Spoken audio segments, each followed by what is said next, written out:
Hello everyone, I'm Logan Ferry and welcome to the Game of Nerds. It's 2016, new year, new movies. Looking back into last year, there were a ton of amazing movies released.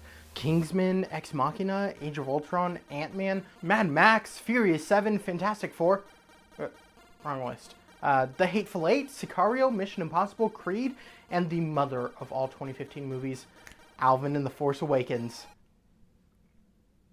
Okay, fine. Overused joke. Get it. The Real Top Dog Sisters! Okay, The Force Awakens. But seriously.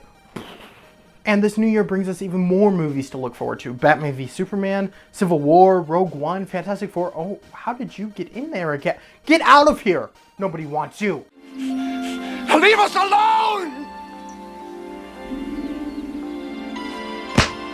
Let's see, what else? Doctor Strange and... What is that? Some sort of Suicide Squad? But releasing this week is a heavy Oscar contender and possibly even a first Oscar win for Leo. So this week I'm reviewing Hateful Eight. I know, but technically I saw this when it was 2016 and I feel like it's something I need to talk about. I'll remain completely spoiler free, so no need to click away. Do you like Tarantino? Do you like The Thing? The movie, not the Fantastic Four member. Oh my gosh, why do you keep coming up in my life? Do you like Clue? The movie, not the board game. Well, no.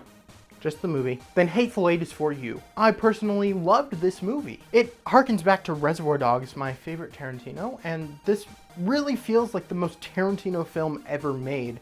It's almost like he made a tribute film to himself. It's full of violence and heavy dialogue, not for the faint of heart. I feel like I should mention before I get too far in that I didn't get a chance to see it in glorious 70mm, but I talked to a few people who did, and they said it was one of the best experiences they've ever had going to the movie theater. So, if you have the chance, go. Like, right now. Well, watch the rest of this, then go see the movie. The film sits at 165 minutes, which translates to 2 hours 45 minutes in a regular digital showing, and 3 hours 5 minutes for the 70mm showings. This means I missed 20 minutes of the movie, but I still really enjoyed it. I do wish that I could have seen the movie in a special showing though. Like in Inglourious Basterds, Tarantino splits this movie into chapters, and during the 70mm showings, there's an intermission between chapters 4 and 5. Those 15 minutes right in the middle would have made me enjoy the movie even more. The events at the end of the 4th chapter are clearly meant for you to take a quick break and to come back into the story. And the story from the 5th chapter on moves so quickly that the 15 minutes almost feel necessary when you're missing them. Now let's talk about performances. Kurt Russell joins Tarantino for the 2nd time after working together on Death Proof. He does an outstanding job playing John Ruth the Hangman, and he's joined by frequent Tarantino collaborators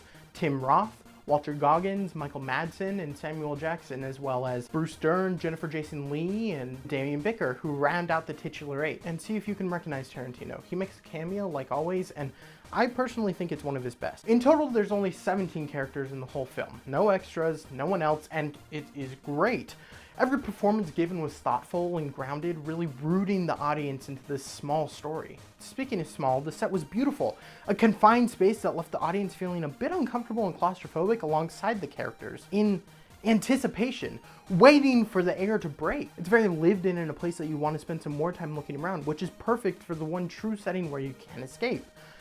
You're stuck there with the characters, but you don't mind. And the way this movie was shot by Robert Richardson, who worked with Tarantino on Django, Inglourious Basterds, and Kill Bill Volume 1 and 2, was masterful. The tight shots making the action feel like it was in the same room as you, as well as the wides, creating vast landscapes of nothingness. The first shot in this film is a long shot that draws you into the story, making you ready for what's to come. The script and overall story are something that you've come to expect from Tarantino's films. Dialogue-filled, and honestly, this is one of his least action-packed, especially compared to his more recent films. The lack of action doesn't detract at all from the experience though. I'm glad that the action sequences that were there, and that was enough. Any more and we would have had way too much for the story he was telling. Overall, this movie was great. Was it one of his best? Maybe. But it is one of the best of the year, and one of the best movie-going experiences I've ever had. I'm giving this movie 7 out of 8 hatefuls. So, what did you think? Leave a comment down below to let us know and keep the conversation going. You can visit us at thegameofnerds.com and follow us on Facebook and Twitter at thegameofnerds. Also, don't forget to subscribe for more videos like this one. I'm Logan Ferry. Thanks for watching.